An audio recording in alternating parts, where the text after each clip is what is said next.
गर्मियों की छुट्टियां शुरू होने के साथ ही दो चीज़ों से मम्मी लोग परेशान हो जाती हैं। एक तो बच्चे बोर बहुत होते हैं, दूसरा बच्चों को नींद बहुत आती है। रात को देर से सोना, सुबह देर से उठना, खाना पीना और फिर सो जाना। और अगर सोए नहीं तो एक ही आलाप कि हम बोर हो रहे हैं। तो बोरियत को दूर कुछ हद तक आप कर सकते हैं बेड टाइम स्टोरीज विद रोशनी सुनकर। नींद की बात करें तो कुंभकर्ण से ज़्यादा भला कौन सो सकता है ना? कल्पना करिए कि कुंभकर्ण की मम्मी कितना परेशान होती होंगी उसकी इस आदत से। आज की बेड टाइम स्टोरी से आप बिल्कुल भी बोर नहीं होंगे, क्योंकि आज मैं यानी कि रोशनी सुनाऊंगी आपको कुंभकर्ण की कहानी। तो चलिए बिना कुछ समय गवाए शुरू करते हैं महान योद्धा और वैज्ञानिक कुंभकर्ण की कहानी। चौंक गए ना आप ये सुनकर? इसीलिए तो मैंने कहा कि आज की कहानी आप सुनकर बोर नहीं हो सकते। शुरू करते हैं कहानी कुंभकर्ण की। कुंभकर्ण लंका नरेश रावण का भाई था। उसके बारे में एक ही बात प्रसिद्ध थी कि वो 6 महीने की अवधि तक एक बार में लगातार सोता था। उस बीच चाहे प्रलय भी आ जाए वो उठता नहीं था। और ये इसलिए था कि घोर तपस्या करने के बाद जब प्रभु से वर मांगने का समय आया तो सरस्वती देवी के उसकी जीभ पर बैठ जाने से उसने इंद्रासन की जगह निद्रासन मांग लिया था। लेकिन एक और भी कहानी है कुंभकर्ण के बारे में, जिसे सुनकर आप अचंभित रह जाएंगे। इस कहानी के अनुसार जिस तरह रावण तंत्र का ज्ञाता था, उसी तरह कुंभकर्ण यंत्र का ज्ञाता था। आजकल की भाषा में कहें तो वो एक बहुत ही श्रेष्ठ वैज्ञानिक मतलब साइंटिस्ट था।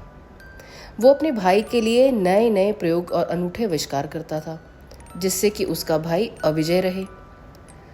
अब ये सब बुद्धिशाली काम करने के लिए एकाग्रता की बहुत आवश्यकता होती है। तो कहीं लोग और इधर उधर की घटनाएं उसका ध्यान ना बटा दें, उन लोगों ने एक अफवाह उड़ा दी कि कुंभकर्ण 6 महीने के लिए सो जाता है और अगर कोई उसे उठाने की कोशिश करे तो वो उसे मौत के घाट उतार देता है। इस तरह से कुंभकर्ण बिना किसी विकर्षण के अपना काम निर्विघ्न रूप से करता रहा। जब भगवान राम के साथ युद्ध में रावण को कुंभकर्ण की आवश्यकता पड़ी तो उसको बुलावा भेजा गया। कुंभकर्ण को ये ज्ञात था कि जरूर कोई बड़ी विपत्ति आन पड़ी होगी, नहीं तो भ्राताश्री उसे कभी किसी छोटी मोटी आफत के लिए ना बुलाते। फिर उसे पता चला कि असुरों और वानरों के बीच में युद्ध चल रहा है, जिसमें वानर भगवान राम के नेतृत्व में सीता माता को वापस ले जाने के लिए और रावण के आतंक को खत्म करने के लिए लंका के बाहर समुद्र तट पर युद्ध कर रहे हैं। जब उसे ये पता चला कि सीता माता को रावण बिना उनकी मर्जी के धोखे से उनका अपहरण करके लाया है, तो वो चिंतित हो गया और उसने अपने भाई से कहा कि भैया, ये बात तो अधर्म की है। किसी पतिव्रता स्त्री को बिना उसकी मर्जी से आप लाए हैं, उसका श्राप कहीं हमारे कुल के अंत का कारण न बन जाए। अब मैं इस विनाश को रोक तो नहीं सकता, लेकिन इस युद्ध में आपका छोटा भाई होने का उत्तरदायित्व मैं ज़रूर निभाऊंगा और आपके लिए कल युद्ध भूमि में जाकर शत्रुओं को मात दूंगा। ये कहकर कुंभकर्ण युद्ध की तैयारी में जुट गया। अगले दिन प्रातःकाल वानरों से मिलने चल पड़ा कुंभकर्ण। अपनी तरफ आते हुए एक भीमकाय लौह पुरुष को देखकर वानर घबरा गए। वो अपने रास्ते में आती हुई किसी भी बाधा को अपनी विशाल भुजाओं से उठाकर दाएं बाएं पटक देता। उसने पेड़ पौधे उखाड़ दिए, वानरों को चींटियों की तरह उठाकर इधर उधर फेंक दिया। ये देखकर वानर घबरा गए और पीछे की तरफ मुड़ने लगे। अपने सैनिकों का बल कम होता देखकर भगवान श्री राम की सेना के योद्धा और सेनापति कुंभकर्ण की ओर बढ़े और उस पर बाणों की वर्षा कर दी। जामवंत, नील, अंगद सब मिलकर भी उसको रोक नहीं पाए। उन्होंने लक्ष्मण की तरफ दयनीयता से सहायता के लिए देखा। ऐसी रण कुशलता देखकर स्वयं लक्ष्मण जी भी अचंभित थे। बस एक हनुमान जी ही थे जो अपने साहस और तीव्र गति से उसके शीर्ष पर चढ़ गए और कुछ समय के लिए कुंभकर्ण की गति को क्षीण कर दिया।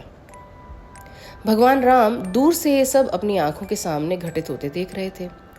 उन्होंने कुंभकर्ण की शारीरिक चेष्टाओं का बहुत ध्यान से आकलन किया और वो समझ गए कि ये लौह पुरुष कुंभकर्ण नहीं है, बल्कि वो इस लोहे के यंत्र को एक रथ की तरह प्रयोग कर रहा है, युद्ध कर रहा है। उन्होंने उसके हाथों पैरों की गतिविधियों को देखा और ये अनुमान लगाया कि कुंभकर्ण उस लोहे के शरीर में पेट वाले हिस्से में बैठकर अपने द्वारा आविष्कृत इस भीमकाय मानवाकृति वाले यंत्र में भय और विनाश बरपा रहा है। मतलब कुंभकर्ण ने एक रोबोट का आविष्कार किया था जो कि उसकी दी हुई संकेतों द्वारा चलता था। है ना कितनी अद्भुत बात। न जाने कितने युग पहले की ये कथा है और उस समय भी विज्ञान इस रूप में विकसित था। भगवान राम ने ये बात जब अपने योद्धाओं के समूह को बताई तो विभीषण, जो कि पीछे खड़े होकर भगवान राम के वचनों को सुन रहे थे, उसने ताज्जुब से देखा और प्रभु से बोला, भगवान आप बिल्कुल ठीक कह रहे हैं। ये लौह पुरुष कुंभकर्ण ने अपनी प्रयोगशाला में ही बनाया है और वो जब भी कहीं आता जाता है इसी रूप का उपयोग करता है। इसका मस्तिष्क कुंभकर्ण का ही है, इसका चालक भी वही है। इस लौह यंत्र को जो भी गतिविधियां आप करते हुए देख रहे हैं उनका संचालन कुंभकर्ण के द्वारा ही हो रहा है। लेकिन इसको विघटित करने के लिए किस युक्ति का इस्तेमाल करना है वो किसी को भी मालूम नहीं है। भगवान राम ये समझ गए थे कि इस लोहे के यंत्र को रोकने के लिए उन्हें चुंबकीय शक्ति वाले अस्त्रों का प्रयोग करना पड़ेगा और जैसे ही ये यंत्र रुक जाएगा कुंभकर्ण को विवश होकर बाहर आना ही पड़ेगा। सब लोग श्री राम को कौतूहल की दृष्टि से देख रहे थे। श्री राम ने अपने तरकश से चुंबकीय शक्ति वाले तीर निकाले और कुंभकर्ण के पैर बेध दिए। चुंबक वाले तीरों ने उसके दोनों पैरों को विपरीत दिशाओं में खींचना शुरू कर दिया। ऐसा होते ही कुंभकर्ण के पैरों ने काम करना बंद कर दिया और लौह पुरुष ने भी काम करना बंद कर दिया। अगले ही क्षण श्री राम ने एक और तीर चलाकर कुंभकर्ण के दोनों हाथ चुंबकीय बांध से इस तरह बांध दिए कि दोनों हाथ एक दूसरे से चिपक गए।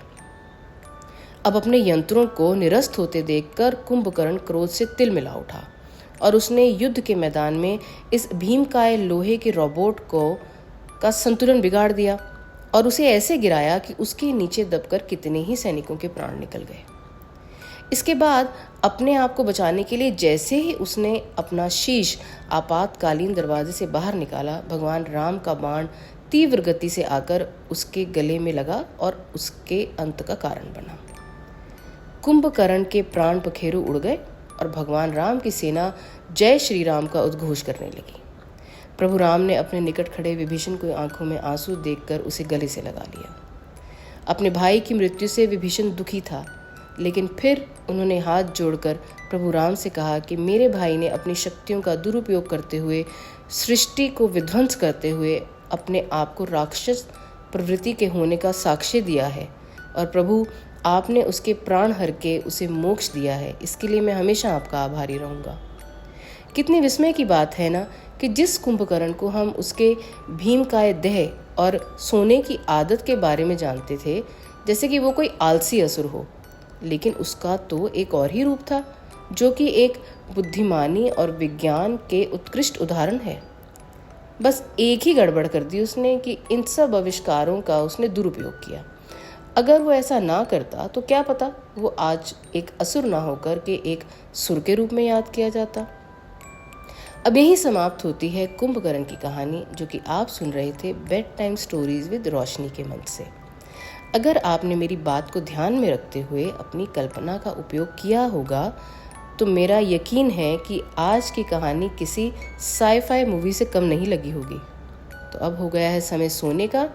मैं आपकी दोस्त रोशनी अब आपसे विदा लेती हूँ। शब्बा खैर, शुभ रात्रि और गुड नाइट। मिलते हैं अति शीघ्र एक और मज़ेदार कहानी के साथ।